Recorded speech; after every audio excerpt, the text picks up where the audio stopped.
আমাকে আলোচনা করতে দেয় নাই ওখানে।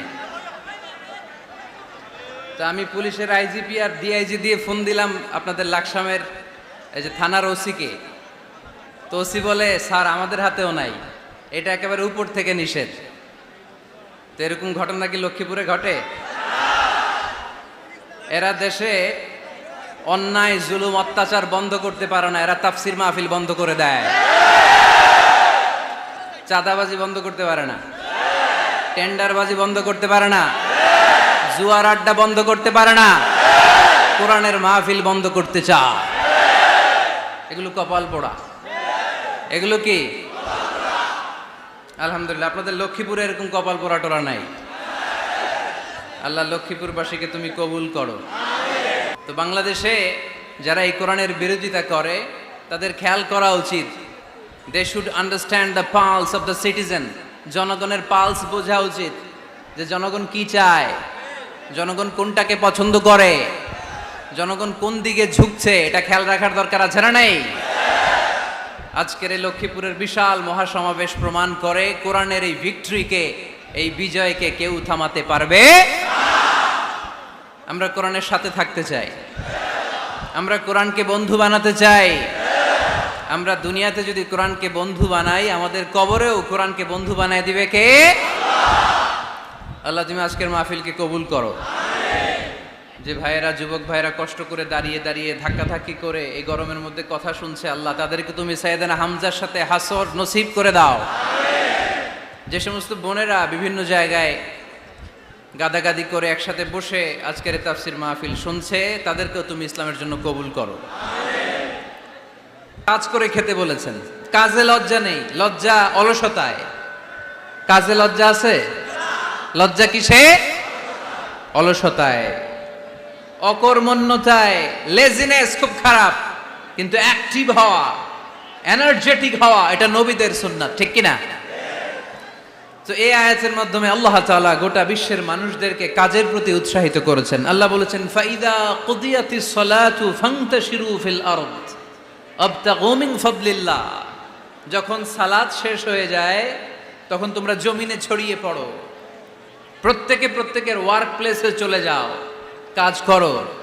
আবতাগু মিন ফাদলিল্লাহ, আর আল্লাহর দেয়া ফদল তালাশ করো, রিজিক তালাশ করো। মসজিদের ভিতরে রিজিক আছে? কথা কয় না। মসজিদে গেলে কি টাকা পাওয়া যায়? খাওয়া পাওয়া যায় না। খাবার উৎপন্ন করতে হয় মসজিদের বাইরে, এ জমিনে। মসজিদে গেলে রহমত পাওয়া যায়। মসজিদে গেলে কি পাওয়া যায়?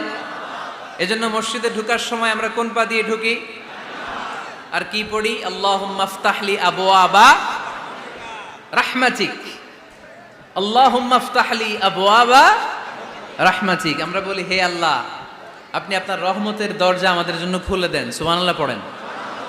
এই দোয়া থেকে বোঝা গেল মসজিদে ঢুকলে কি পাওয়া যায়? সবাই বলতে হবে, কি পাওয়া যায়? মসজিদে ঢুকলে রহমত পাওয়া যায়, আর মসজিদ থেকে বের হলে রিজিক পাওয়া যায়, ফদল পাওয়া যায়। ফদল, ফদলের আরেক অর্থ হচ্ছে রিজিক। এজন্য মসজিদ থেকে যখন বেরোই কোন পা দিয়ে বেরোই আর কি পড়ি? আল্লাহুম্মা ইন্নী আসআলুকা মিন ফাদলিক। হে আল্লাহ, আপনার কাছে আমি আপনার ফদল চাই, রিজিক চাই। এই ফদলের কথাই আল্লাহ কোরআনে বললেন, فَإِذَا قُضِيَتِ الصَّلَاةُ فَانْتَشِرُوا فِي الْأَرْضِ وَابْتَغُوا مِنْ فَضْلِ اللَّهِ وَاذْكُرُوا اللَّهَ كَثِيرًا لَعَلَّكُمْ تُفْلِحُونَ। সুবহানাল্লাহ পড়েন। আল্লাহ ডেকে বললেন, গোলাম যখন সালাত শেষ হয়ে যায় জমিনে ছড়িয়ে পড়ো, মসজিদে বসে থেকো না। আদেশটা কার? সালাত যখন শেষ, মসজিদে বসে থাকার দরকার নাই, জমিনের মধ্যে ছড়িয়ে ছিটিয়ে পড়ো। ওয়াবতাগু মিন ফাদলিল্লাহ, আমার ফদল তালাশ করো, আমার রিজিক তালাশ করো, বেশি বেশি আমাকে স্মরণ করো। সুবহানাল্লাহ পড়েন। তার মানে ইসলামের বিধান হচ্ছে, যখন সালাতের সময় হবে আপনি মসজিদে যাবেন, আবার সালাত শেষ আপনি আপনার কাজে চলে যাবেন। when you are done with your salah, spread out to your workplace। কাজ শেষ তো আপনার কর্মস্থলে চলে যান। এটা হচ্ছে ইসলামের নিয়ম। নামাজের আজান যখন হবে সবাই মসজিদে ঢুকবে, সালাম ফিরিয়ে নামাজ শেষ, সবাই মসজিদ থেকে বের হয়ে যাবে। শিক্ষক চলে যাবে স্কুলে, কৃষক চলে যাবে ফসলের খেতে, ব্যবসায়ীরা চলে যাবে শপিং মলে, মেম্বার অব দ্য পার্লামেন্ট চলে যাবে সংসদ ভবনে। যে যার কাজের মধ্যে সে তাড়াতাড়ি ইনভলভ হয়ে যাবে। সালাত শেষ, কাজে ঝাঁপিয়ে পড়ো, আদেশটা কার? তাহলে ইসলামে ইবাদতের অ্যাটিটিউডটা বুঝতে পারছেন? কাজের সময় কাজ, নামাজের সময় আওয়াজ করে বলেন, কাজের সময় নামাজের সময়। সুন্দর হয়েছে না বিষয়টা? ফাইদা কুদিয়াতিস সালাতু ফান্তাশিরু ফিল আরদ। যখন তোমাদের সালাত শেষ তখন জমিনে ছড়িয়ে পড়ো। জমিনটাকে আল্লাহ আমাদের জন্য উর্বর বানিয়েছেন। জমিনে বীজ রোপণ করে দিলেই এখানে ফসলের ব্যবস্থা করে দেয় কে? ওয়াল্লাযী জাআলা লাকুমুল আরদা যালুলান ফামশু ফি মানাকিবিহা ওয়া কুলু মির রিজকি ওয়া ইলাইহিন নুশুর। তিনি তো এমন সত্তা যিনি তোমাদের জন্য জমিনটারে ফ্ল্যাট বানিয়ে দিয়েছেন, সমতল বানিয়ে দিয়েছেন। এই জমিনের অলিতে গলিতে, বনে বাদারে, রাস্তায়, সাগরে, পাতালে, পাহাড়ে, বিভিন্ন জায়গায় তোমরা ঘুরে বেড়াও। সেখানে যে আমি আল্লাহর রিজিক তালাশ করো। সুবহানাল্লাহ। এই জমিনটাকে আল্লাহ সাহালাতুল মাসালেক, চলার জন্য সহজ বানিয়ে দিয়েছেন। ফ্ল্যাট, উঁচু নিচু নাই। এই যে লক্ষ্মীপুরের আজকে এই যে প্যান্ডেলের এইখানে উঁচু নিচু আছে, আজকে এইখানে যদি উঁচু হতো, ওইখানে নিচু হতো, আমার ঠিক মতো দেখতে পারতেন?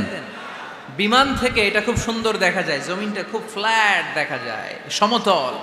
এই সমতল হওয়ার কারণে এখানে চাষাবাদের সুযোগ সুবিধা করে দিয়েছে কে? তাহলে বোঝা গেল এই জমিনটা সমতল এবং উর্বর, ভেরি ফার্টাইল ল্যান্ড। আমাদের সালাত শেষ, আমরা কাজে চলে যাব, আবার আজান হলে মসজিদে ঢুকে যাব। এটাই হচ্ছে ইসলামের নিয়ম। সাইয়েদনা ওমর ফারুক যখন মসজিদে নববীর ইমাম, তিনি ইয়ামান দেশের কিছু লোকদের সাথে সাক্ষাৎ করলেন। কোন দেশের? ইয়ামান, যুদ্ধ বিধ্বস্ত একটা দেশ এখন।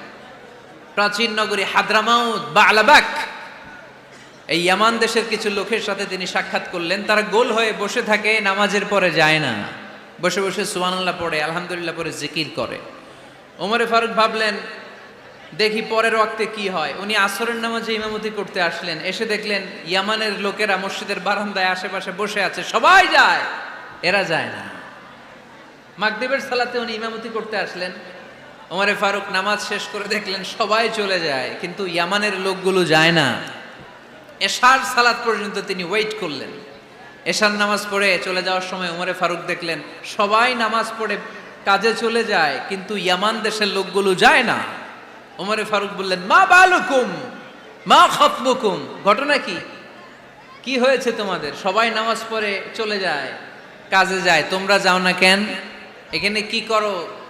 ইয়ামানিরা বলতে শুরু করলো, নাহনু আল মুতাওয়াক্কিলুনা আলাল্লাহ, আমরা এখানে আল্লাহর উপর তাওয়াক্কুল করে বসে আছি।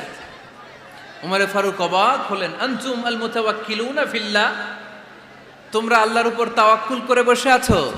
তো এই যে সারাটা দিন ঘাপটি মেরে এখানে বসে থাকলে তোমাদের খাবার আসে কোত্থেকে? উপার্জন